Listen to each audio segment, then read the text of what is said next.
So yes, I have surgery today. We're in the van, heading to UCLA, my old stomping grounds, and I'm gonna have a surgery, actually two surgeons, two procedures, 2 in 1, 2 for 1, buy one, get one free, however you wanna call it.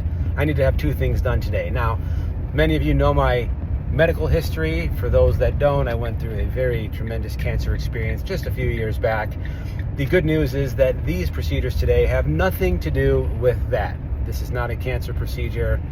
Don't get extremely worried. It's still surgery, but it's not related to anything like that. But thanks to the cancer screenings we did way back when, they had done a scan of my brain, just because the germ cell tumor in my chest, sometimes germ cells can end up in the head, and they wanted to check there as well. And by doing that, we saw that my sinus had a bunch of blockage and stuff. And so I knew I had to follow up on it at some point. Well, it got worse. I was experiencing symptoms and bloody noses and discomfort and whatnot. And I had a CT scan done of my sinus, my face, a few months ago. And we learned that my right sinus specifically is about 100% blocked. Not about, but 100%. It is blocked. It is toast. And it's showing some kind of early sinus condition. Now, the situation is, if I don't have it fixed soon, like as in today, it is in danger of collapsing. And if your sinus collapses, your face drops and the eyeball will droop and fall and the vision will go and my face will look weird and it'll just lead to a host of other issues, none of which we want. So we're gonna have that done by Dr. Jeffrey Sue. Now, while we're going under, I have a secondary issue. I had developed a perforation in my septum. There's an 8mm hole right in the middle of my septum that's been there for years, and it is just extremely uncomfortable for a host of reasons. I was just kind of living with it, even though it was causing me daily discomfort. But because we're doing this procedure right here, we have another surgeon, Dr. Jason Rustayan, who is going to be doing the reconstruction of my septum. They need to separate the two parts, add a little piece of organic material, which is going to come from a pig eye here, and then they're going to flap it over and close the hole. Put some of these stents in my nose. Will be sutured in for about a month. I can breathe through them, but it's going to keep it extremely protected. Therefore, it can heal properly. And in about a month from now, we'll get everything taken out, and we'll hopefully have a tremendous amount of relief, both from my sinuses and my nose. Now, Dr. Rustayan, he's technically a plastic surgeon, because that's the type of specialist who needs to do a reconstruction of a septum.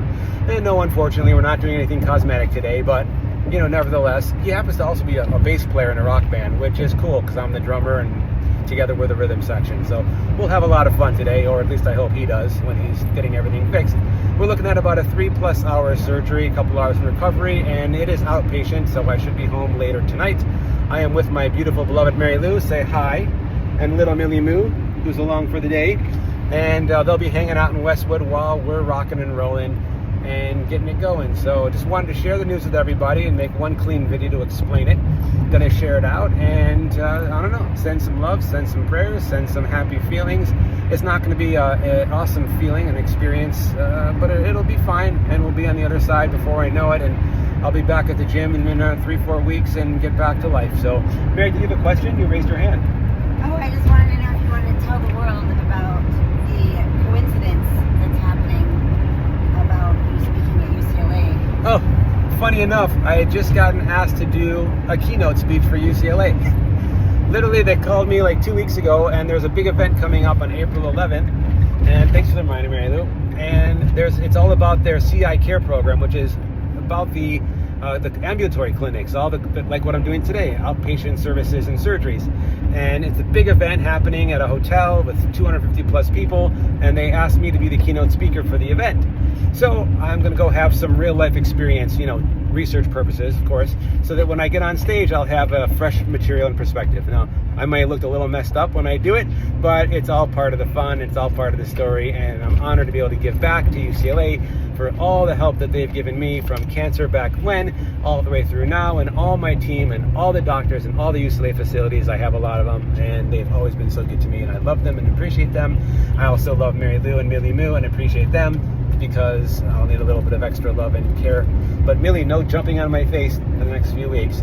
Anyway, friends, that's what I got. I love you all. Peace out, and I'll see you on the other side.